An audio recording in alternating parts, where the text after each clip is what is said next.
오늘 설교하러 올라오기 전에 잠시 로비에서 안내를 쓰면서 그런 생각을 참 많이 했습니다. 오늘 설교를 되게 잘해야 되겠다. 계단으로 올라오시는데 되게 힘겹게 올라오시는 걸 보면서 이렇게 힘들게 예배 자리에 오셨는데 은혜를 받으시고 돌아가셔야지 그냥 돌아가시면 안 되겠다, 이런 생각을 하면서 기도하면서 올라왔습니다.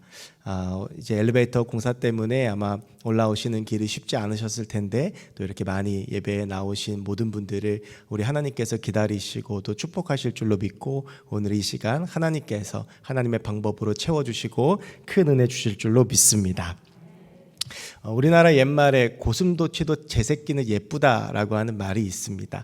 아무리 못난 아이여도 자기 자식은 예쁘다라고 하는 뜻인데요. 저는 청년 때에 교회학교 교사를 하면서 이 말을 잘 이해를 하지를 못했습니다.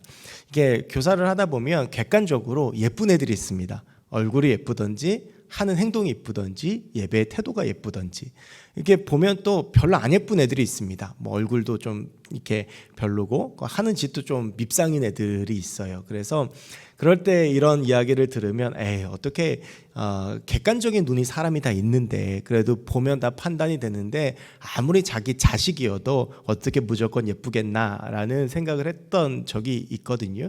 그런데 이제 아이를 낳고 보니까 이 말이 이해가 됐습니다. 그러니까 다른 사람들이 어떻게 보든지 이 아이가 객관적으로 예쁘든지 안 예쁘든지 하는 행동이 어떻든지 그냥 자기 자녀는 예뻐 보이고, 그래서 내 자녀가 잘 됐으면 좋겠는 게 그게 아마 부모의 마음이 아닐까라는 생각을 해봅니다.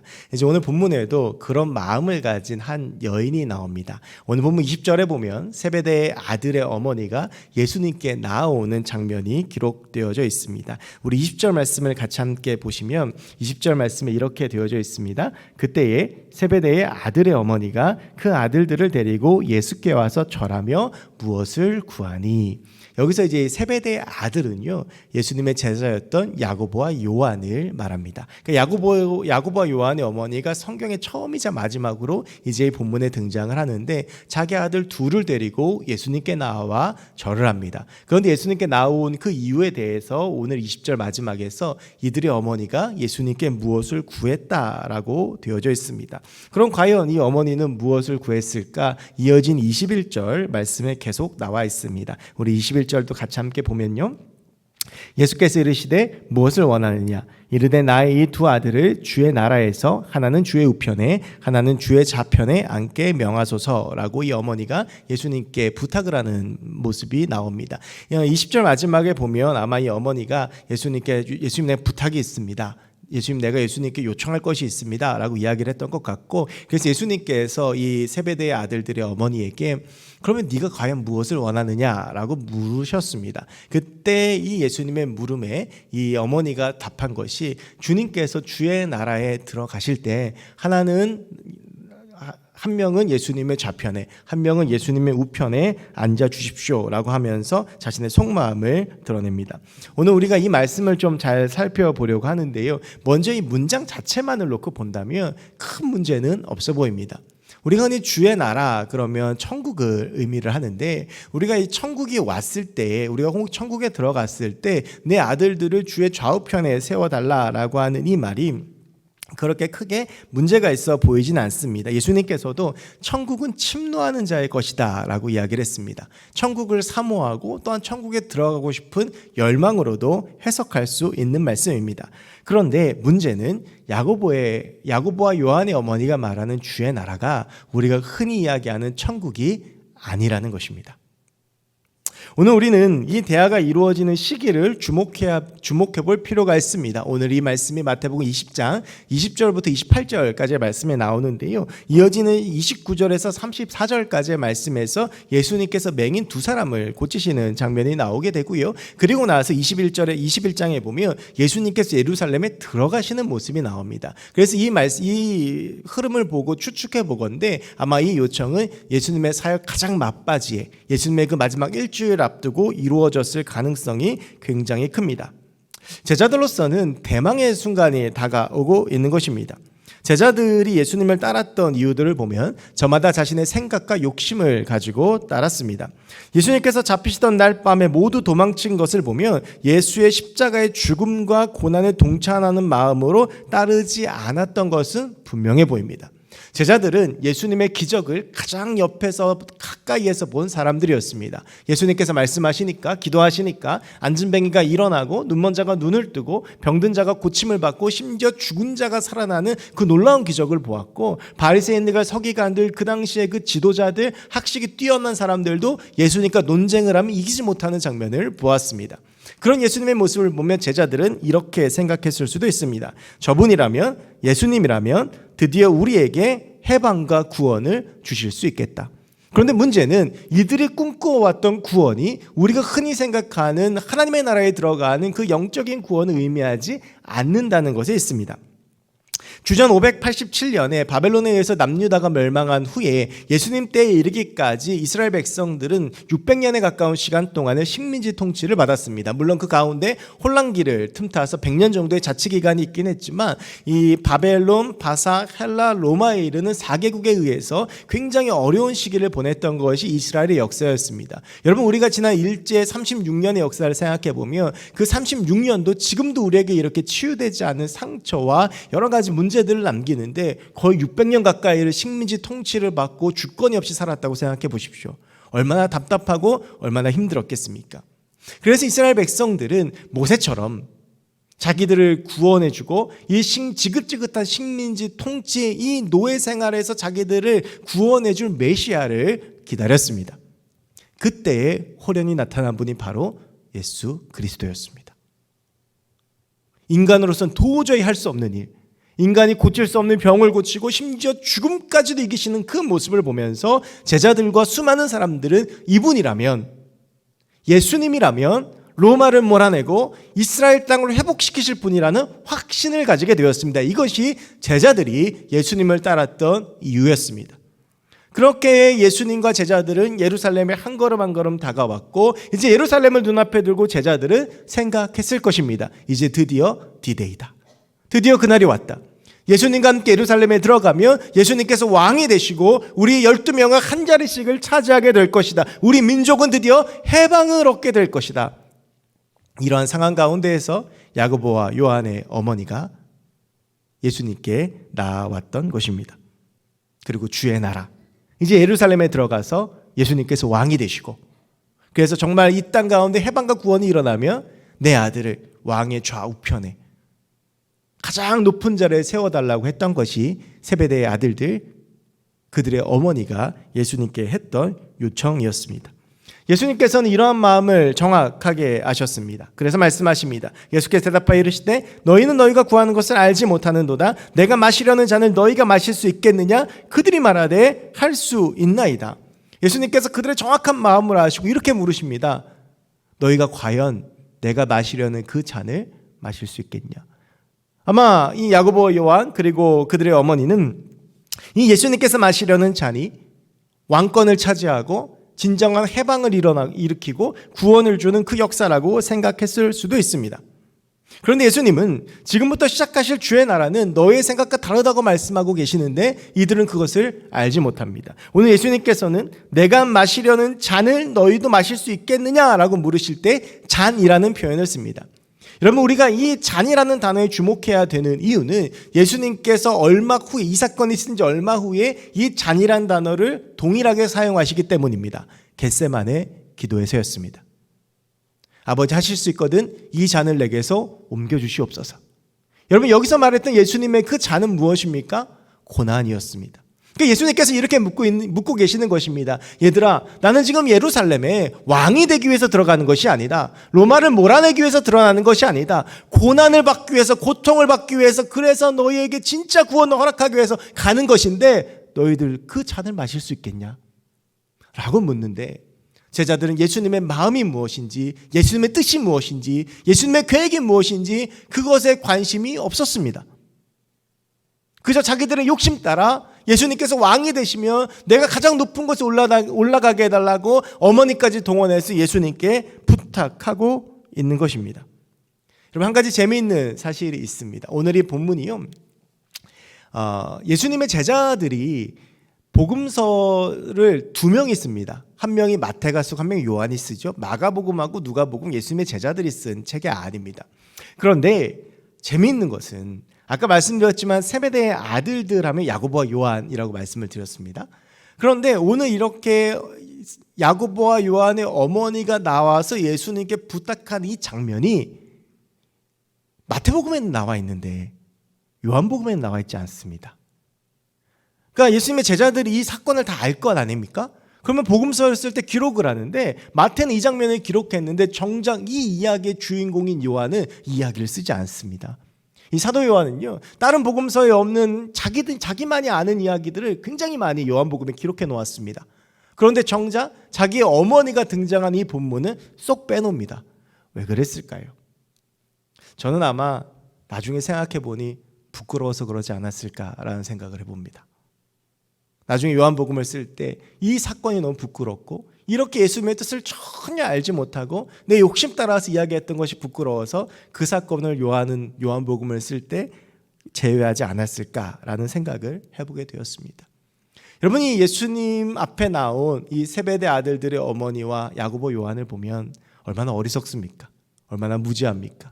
지금 예수님께서는 고난을 받으시기 위해서 예루살렘으로 들어가시는데 정작 이들은 예수님 앞에 무릎 꿇고 엎드려 왕이 되시거든 나를 기억해 주시고 나를 가장 높은 자리에 세워달라고, 저기 10명 더 있는데 쟤들보다 더 높은 자리에 세워달라고 예수님께 부탁하고 있는 것입니다. 예수님을 3년 동안이나 쫓아다녔는데 예수님의 진짜 뜻이 무엇인지, 예수님의 진짜 계획이 무엇인지, 예수님이 원하시는 것이 무엇인지는 이들에게 관심이 없었습니다.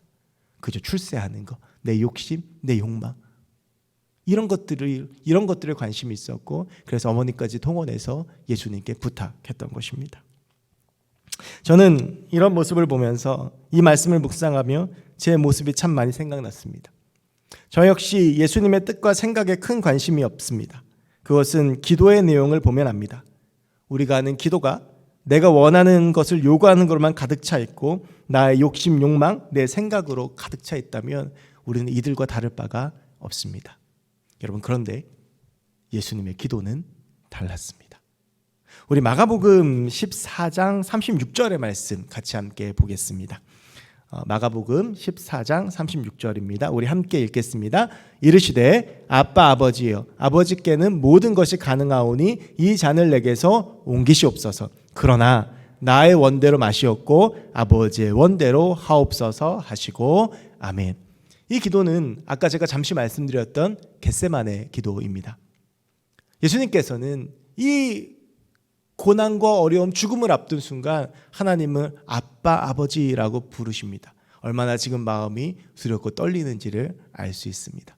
그러면서 기도하십니다. 아버지께는 모든 것이 가능하오니 이 잔, 이 고난을 하실 수 있으면 내게서 좀 옮겨주십시오. 아버지, 나 고난받기 싫습니다. 나 십자가 지기 싫습니다. 너무 두렵습니다라는 솔직한 고백을 하고 계십니다. 여러분이 만약 내일 십자가를 져야 한다면 마음이 어떠시겠습니까? 손과 발에 못이 박히고 채찍에 맞고 사람들에게 벌게 벗친 채로 세워지고 두렵지 않겠습니까?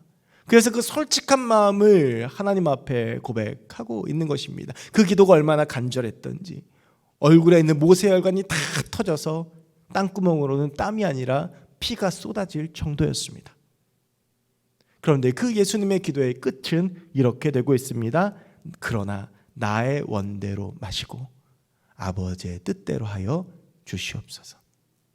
여러분, 이것이 야고보와 요한, 그의 어머니와 예수님의 기도와 요청의 차이였습니다.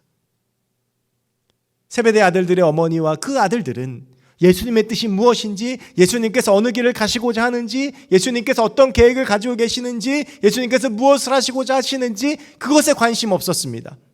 지금 내 생각, 내 시간, 내 계획, 내 욕망, 내 욕심이 먼저였습니다.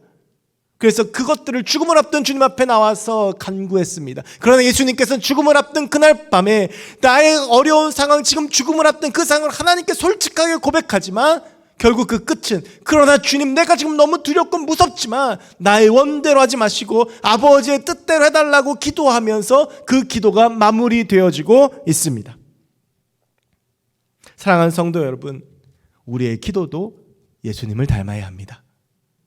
하나님 앞에 내가 원하는 것, 내가 생각하는 것, 내 욕망과 내 욕심을 이야기하는 것이 아니라 하나님의 뜻이 무엇인지를 구하며 내 생각과 내 시간표와 내 계획과 내가 원하는 것과 다를지라도 아버지의 뜻이 내 삶 가운데서 이루어지길 기도하는 것이 우리의 기도가 되어야 합니다. 시편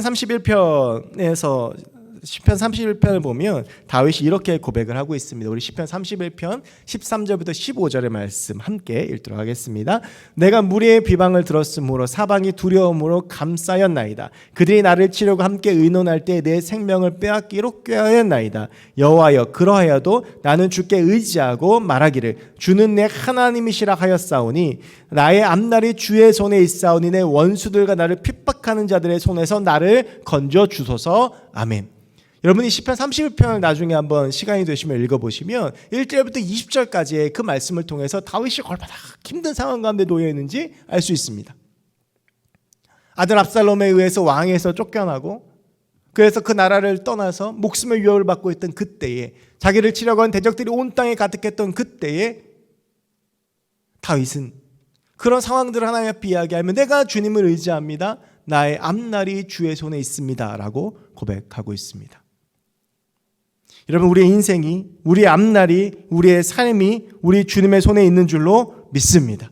지금 어렵고 힘들고 아픈 상황이지만 그래서 정말 내 마음이 답답하고 갑갑하고 내가 원하는 대로 되지 않고 내가 원하는 시간대로 되지 않고 내 자녀가, 내 가정이, 내 직장이, 내 사업이, 내 상황들이 내가 원하는 대로 되지 않지만 그 가운데서 하나님이 역사하실 것을 믿으며 하나님께 모든 것들을 내어놓고 하나님의 뜻을 구하며 기도할 때 하나님은 나의 방법이 아니라 하나님의 뜻대로 우리의 삶 가운데 일하실 줄로 믿습니다. 여러분, 만약 제자들이 원하는 대로, 야고보와 요한과 그의 어머니가 원하는 대로 예수님께서 예루살렘에 들어가서 왕이 되셨더라면 우리가 어떻게 됐겠습니까? 하나님의 뜻이 내 삶 가운데 이루어지는 것이 가장 선한 것입니다. 하나님의 뜻이 내 삶 가운데 이루어지는 것이 가장 완전한 것입니다. 내 뜻, 내 욕망, 내 마음, 내 악한 것들을 갖다 내 마음에 있는 것들로 이루어지는 것이 아니라 우리 선한 주의 뜻 가운데에서 내 삶이 이루어질 때에 그 삶의 진정한 성공과 축복과 행복과 능력이 있는 줄로 믿습니다. 여러분, 우리가 그 선한 주의 뜻을 의지하며 나아갔으면 좋겠습니다. 내 뜻대로 되지 않으면 야속할 수 있습니다. 오늘 예수님께서 이 어머니와 제자들의 요구를 거절하십니다. 그 거절당한 그 거절의 마음이 아프고 힘들 수도 있습니다. 그러나 중요한 건 하나님은 더 좋은 것을 준비하고 계셨다라고 하는 것입니다. 우리는 때론 내 시간표대로 일이 진행되지 않으면 힘들고 답답합니다. 내 계획대로 일이 되지 않으면 눈물 나고 힘듭니다. 내가 원하는 대로 되지 않으면 하나님의 살아계심이 의심됩니다. 그러나 여러분, 우리가 무엇을 원하느냐라고 주님이 물으실 때 주님 뜻대로 되기를 원합니다 라고 고백할 수 있는 우리가 되길 원합니다. 그럴 때 우리의 삶에 하나님께서 허락하신, 우리 아빠 아버지께서 예비하신 가장 선하고 좋은 역사가 우리의 삶 가운데 일어나게 될 줄로 믿습니다. 그런데 오늘 이야기가 여기서 끝나지 않습니다. 24절부터의 말씀을 보면 이제 이 현장을 본 10명의 제자들이 난리가 났습니다. 여러분, 우리가 제자들의 수준에 대해서는 이미 함께 나누었는데요, 저마다 그 마음 가지고 지금 나아가고 있거든요. 그러면서 제자들이 말은 안 해도 서로 다 뭘 생각하고 있냐 하면, 야, 우리 12명 중에 누가 1등 할까? 누가 제일 높이 올라갈까? 이거 가지고 지금 다 곤두서 있는 거예요. 예루살렘 눈앞에 있고 들어가서 예수님이 왕이 되시면 누가 국무총리 할 거고 누가 국방부 장관 할 거고 누가 뭐 할 거고 다 머릿속에 있는데 갑자기 야고보와 요한이 엄마를 데리고 와가지고 엄마 찬스를 쓰는 거예요. 얼마나 열이 받고 얼마나 화가 났겠습니까? 그래서 이들이 분을 내었다라고 성경에 되어져 있는데 제가 볼 때는 엄청나게 싸운 것 같아요. 그냥 12명이서 막 뭐 치고 받고 막 어떻게 네가 그럴 수 있냐 뭐 그러면서 엄청나게 싸우니까 예수님께서 보시다가 황당하시잖아요. 그래서 제자들을 부르십니다. 제자들을 불러다가 말씀하시는 게, 이방의 집권자들은 그들을 임의로 주관하고 그 고관들이 그들에게 권세를 부리는 줄 너희가 알지만 너희는 그러면 안 된다. 누구든지 크고자 하는 자는 섬기는 자가 되고 으뜸이 되고자 하는 자는 종이 된다. 그러면서 예루살렘을 눈앞에 두신 예수님께서 이렇게 말씀하십니다. 인자가 온 것은 섬김을 받으려 함이 아니라 도리어 섬기려 하고 자기 목숨을 많은 사람의 대속물로 주려 함이라. 이 말 뒤에는 이런 말이 숨어 있습니다. 너희는 나의 제자다. 너희도 그렇게 살아라. 오늘도 우리가 함께 찬양했지만 우리가 함께 예수의 길을 따라가는 그리스도인으로 우리의 인격이 예수님의 성품이 되어야 합니다. 예수님이 가신 그 길이 우리의 길이 되어야 합니다. 하나님이신 예수님께서는 인간의 육체를 입고 가장 낮은 곳 마국강에서 태어나시고 목수로 사시다 정말 인간적으로 볼 때는 초라한 삶을 사시며 가난한 자들의 친구가 되어주시고 연약한 자들의 친구가 되어주시고 가장 낮은 곳에서 사시다가 그렇게 가장 비참하게 돌아가셨습니다. 그리고 우리에게 너희도 그런 길로 오라고 초청하십니다. 여러분, 우리는 누구나 다 높이 되고 싶은 마음이 있습니다. 누구나 다 대접받고 싶은 마음이 있습니다. 누구나 다 으뜸이 되고 싶은 마음이 있고 누구나 다 주목받고 싶은 마음이 있습니다. 그런 우리에게 우리 주님께서 말씀하십니다. 너희는 섬기는 자가 되라. 너희는 겸손한 자가 되라. 너희는 낮아지는 사람이 되라. 그것이 나의 길이다. 여러분, 저는 우리가 낮고 섬기는 자가 될 때 거기에 우리 기독교의 진짜 능력이 있다고 믿습니다. 우리가 낮아지고 섬기고 오직 사랑할 때 그 삶을 통해서 감동되는 사람들이 변화되어지는 것, 그것이 기독교의 진짜 능력이지 않겠습니까? 미국의 어느 단체에서 이런 실험을 했다고 합니다. 거지의 분장을 하고 한 사람을 그 지역의 가장 큰 교회 문 앞에 쓰러뜨려 놨습니다. 그 교회로 들어가는 교인들이 어떻게 하나. 근데 그 결과가 이렇습니다. 6명은 그냥 지나갔답니다. 예배 시간이 다 돼갔거든요. 2명은 와서 말을 걸었는데 대답이 없어서 그냥 갔답니다. 1명은 지나가다가 보더니 911에 신고를 했답니다. 오직 1명만이 그 사람에게 다가가서 세심하게 이야기를 하고 돌봐주고 말이 없으니 데리고 교회 안에 들어가 그 상처를 돌봐주고 했다라는 결과를 봤습니다. 여러분, 어쩌면 우리의 모습이 이렇지는 않은지, 우리는 강도 만난 자가 죽어 있을 때 그것을 그냥 지나갔던 제사장과 레위인과 같은 모습은 아닌지 우리의 삶을 다시 한번 돌아보기 원합니다. 우리 주님이 섬김의 왕으로 오셨는데 그 인생 전체를 우리를 섬기기 위해서 십자가에서 죽으셨는데 우리는 과연 어떠한 섬김을 살아가고 있는가? 제자들처럼 높이 되고자 하는 마음만, 인정받고 대접받고 싶어하는 마음만 우리를 채우고 있는 것은 아닌가? 여러분, 우리가 우리 주님처럼 섬기고 낮아지고 사랑할 때 그런 우리를 통해 이 땅에 놀라운 역사가 일어나게 될 줄로 믿습니다. 우리가 섬기고 낮아지고 우리를 통해 예수의 사랑이 드러나고 오직 하나님의 뜻만이 드러날 때 믿지 않는 사람들이 변화되어지고 우리 주변이 변화되어지고 우리 가정과 우리의 직장과 우리의 학교가 또한 우리가 있는 그곳이 하나님의 나라가 되는 놀라운 역사가 일어나게 될 줄로 믿습니다. 우리 함께 오직 주의 뜻만을 구하며 하나님의 나라를 확장해 나가는 우리 주의 사람들이 되시기를 주의 이름으로 간절히 축원합니다.